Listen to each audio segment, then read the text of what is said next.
1825. A província cisplatina, no extremo sul, proclama sua independência do Império Brasileiro com o intuito de se incorporar às Províncias Unidas do Rio da Prata, futura Argentina. A guerra dura 3 anos e a Cisplatina se torna um país independente com o nome de República Oriental do Uruguai. A derrota na Cisplatina aumenta a crise financeira do Império e o descontentamento dos brasileiros contra o imperador. Crescia a insatisfação com os privilégios dispensados aos interesses portugueses no Brasil, principalmente no comércio interno. Os proprietários de terra e escravos ficam muito preocupados com o acordo que Dom Pedro faz com os ingleses, se comprometendo a acabar com o tráfico de escravos para o Brasil. O imperador perde o apoio militar e político e, em 7 de abril de 1831, ele renuncia ao trono brasileiro.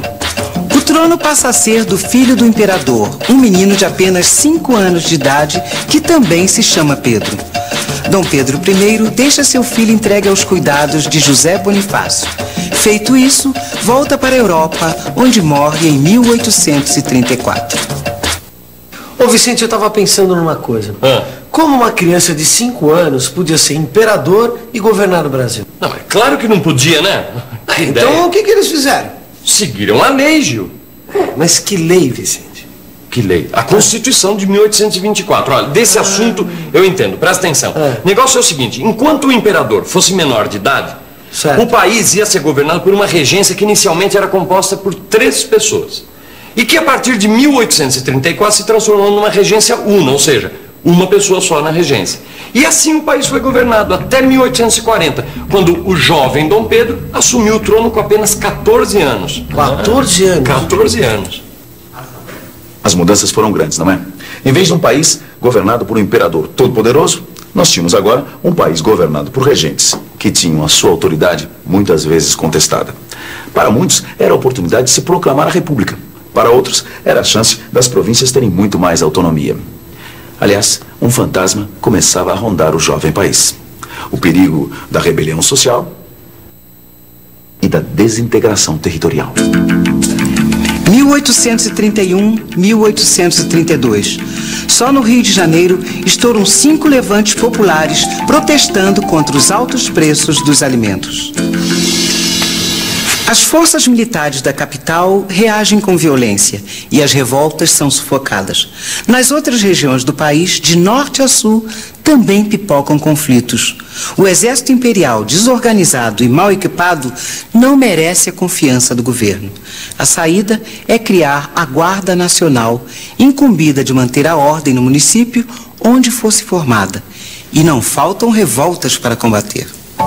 1835 a 1840, a cabanagem estoura no Pará. 1837 a 1838, a sabinada estoura na Bahia. 1838 a 1840, no Maranhão, acontece a balaiada. 1835 a 1845, a Revolução Farroupilha, ou Guerra dos Farrapos, estoura em Santa Catarina e no Rio Grande do Sul. Essas são as principais revoltas que explodem nas províncias durante a regência. Os motivos que provocam esses movimentos variam de região para região. Brigas políticas locais, descontentamento com a situação social, defesa de ideias republicanas. As notícias que chegam dessas províncias são preocupantes. No relatório enviado ao governo regencial, assim era descrita a situação do Pará durante a cabanagem. A insurreição foi geral. Por toda parte, onde houve um homem branco ou rico a quem matar, e alguma coisa que roubar, aparecia logo quem se quisesse encarregar desse serviço. E desse modo, ainda hoje, estão em rebeldia todo o Alto e Baixo Amazonas. Todas as mais vilas, lugares, fazendas, casas e choupanas dessa província, ou ficaram habitadas por cabanos, se seus donos o eram, ou seus donos, se não fugiram, foram mortos e as casas ficaram ocupadas por cabanos. Anarquia e desordem. Era essa a preocupação da elite política. Mas olha, tente se colocar na posição desses homens. Esses homens possuíam terras, escravos, comércio. Eram, na sua maioria, senadores, deputados, presidentes de província, juízes, militares, advogados. Aliás, essas rebeliões ameaçavam a sua segurança e os seus bens. Mais ainda, ameaçavam a integridade territorial do país. A saída foi fortalecer o poder central. Em maio de 1840, com a aprovação da Lei de Interpretação do Ato Adicional, proposta pelo regente conservador Pedro de Araújo Lima, foram retiradas das províncias várias de suas atribuições, principalmente no que se referia à nomeação de funcionários públicos.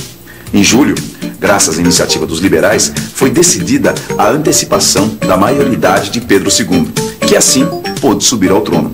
Dessa forma, estava de volta a autoridade imperial. Mas Dom Pedro II ainda não estava livre das agitações. A Revolução Farroupilha ameaçava transformar as províncias do Sul em repúblicas independentes. Em 1842, foi necessário esmagar revoltas liberais em São Paulo e Minas Gerais. Afinal, a Guerra dos Farrapos se encerrou em 1845. A Revolução Praieira de 1848, em Pernambuco, foi a última manifestação da agitação dos primeiros tempos do Brasil independente. Até 1850, todas as revoltas provinciais foram controladas. Foi a vitória do projeto centralizador posto em prática pelos políticos conservadores. Graças a essa política centralizadora e conservadora, o Estado Imperial conseguiu manter a integridade do território nacional. Vamos revisar como foi esse processo? E atenção, se liga aí que é a hora da revisão. Na teleaula de hoje, você conheceu alguns desafios do Brasil independente para manter a unidade do seu território. Conheceu os movimentos separatistas que foram enfrentados a ferro e fogo pelo governo imperial. Também se lembrou de fatos importantes, como a renúncia de Dom Pedro I, o período regencial e a antecipação da maioridade de Pedro II.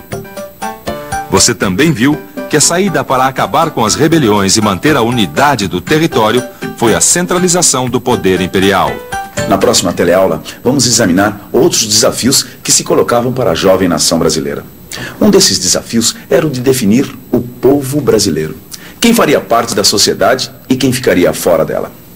Quem seria cidadão? Quem teria direito de voto? O que significava, afinal, ser liberal ou conservador? Na próxima teleaula, você vai saber a resposta a todas essas perguntas. Até lá!